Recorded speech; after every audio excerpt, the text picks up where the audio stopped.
Hi friends, welcome to Bala's kitchen. நம்ம இன்றைக்கி என்ன செய்ய போகிறோன்னா, இட்லி, தோசை, சப்பாத்திக்கு அட்டகாசமான ஒரு கடலைக்கறி தாங்க செய்ய போகிறோம். உருளைக்கிழங்கு சேர்த்து அட்டகாசமான லெவலில் செய்ய போகிறோம். வாங்க அதை ஈஸியாக டேஸ்டியாக எப்படி செய்கிறதுன்னு பார்க்கலாம். அதுக்கு முன்னாடி நம்ம சேனலை மறக்காமல் சப்ஸ்கிரைப் பண்ணி வச்சுக்கோங்க. வாங்க இப்போது வீடியோக்குள்ளே போகலாம். ஃபஸ்ட் நான் 1/4 மூடி தேங்காய் எடுத்திருக்கேன். இப்போ இதில் 2 பட்டை, 4 கிராம்பு சேர்த்துக்கோங்க.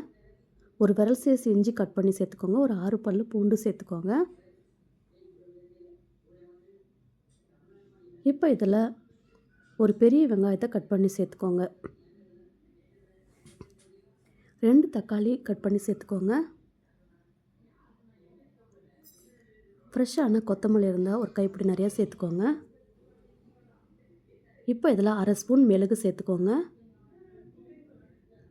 1 ஸ்பூன் சோம்பு சேர்த்துக்கோங்க.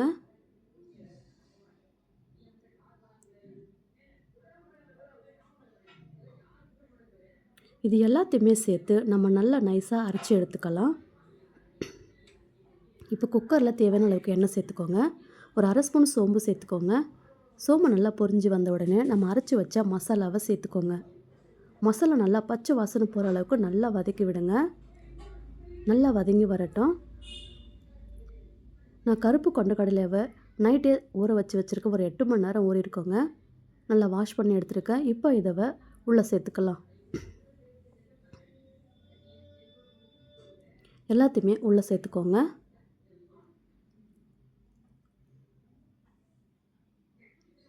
நான் ஒரு உருளைக்கிழங்கை நல்லா தோல் சீவி கட் பண்ணி வச்சுருக்கேன். அதையும் உள்ளே சேர்த்துக்கோங்க.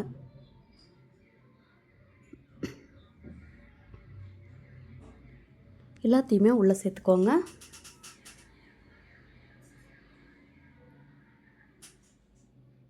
இப்போ இதை மிக்ஸ் பண்ணி கொடுங்க.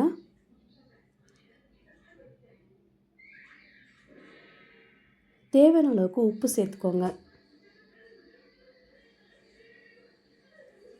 இது நல்லாமே மிக்ஸ் பண்ணி விடுங்க. இப்போ இதில் கொஞ்சம் மஞ்சள் பொடி சேர்த்துக்கோங்க. ஒரு ஸ்பூன் குழம்பு மிளகாய் பொடி சேர்த்துக்கோங்க. சேர்த்து விட்டு அதையும் மிக்ஸ் பண்ணுங்கள். இப்போ தேவையான அளவுக்கு தண்ணி சேர்த்துக்கோங்க. உங்களுக்கு எவ்வளோ திக்னஸ் வேணுமோ அவ்வளோதுக்கு கிரேவிக்கு தண்ணி சேர்த்துக்கோங்க. இப்போ அப்படியே மிக்ஸ் பண்ணி வச்சு ஒரு 2 விசில் விட்டு எடுத்துக்கலாம். விசில் வந்தோடனே நம்ம ஓப்பன் பண்ணி பார்க்கலாம். கொஞ்சமாக கருவேப்பிலை, கொத்தமல்லி சேர்த்துக்கோங்க. அவ்வளோதாங்க, சூப்பரான கருப்பு கொண்ட கடலை உருளைக்கிழங்கு சேர்த்து கிரேவி பண்ணியாச்சு.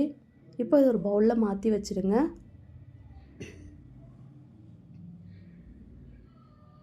இந்த குழம்பு பார்த்திங்கன்னா வேறு லெவலில் இருக்கும் டேஸ்ட்டு.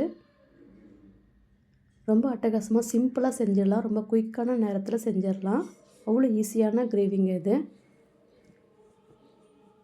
இது இட்லி, தோசை, சப்பாத்திக்கு மட்டுமல்ல, ரைஸுக்கு கூட வேறு லெவலில் இருக்கும்.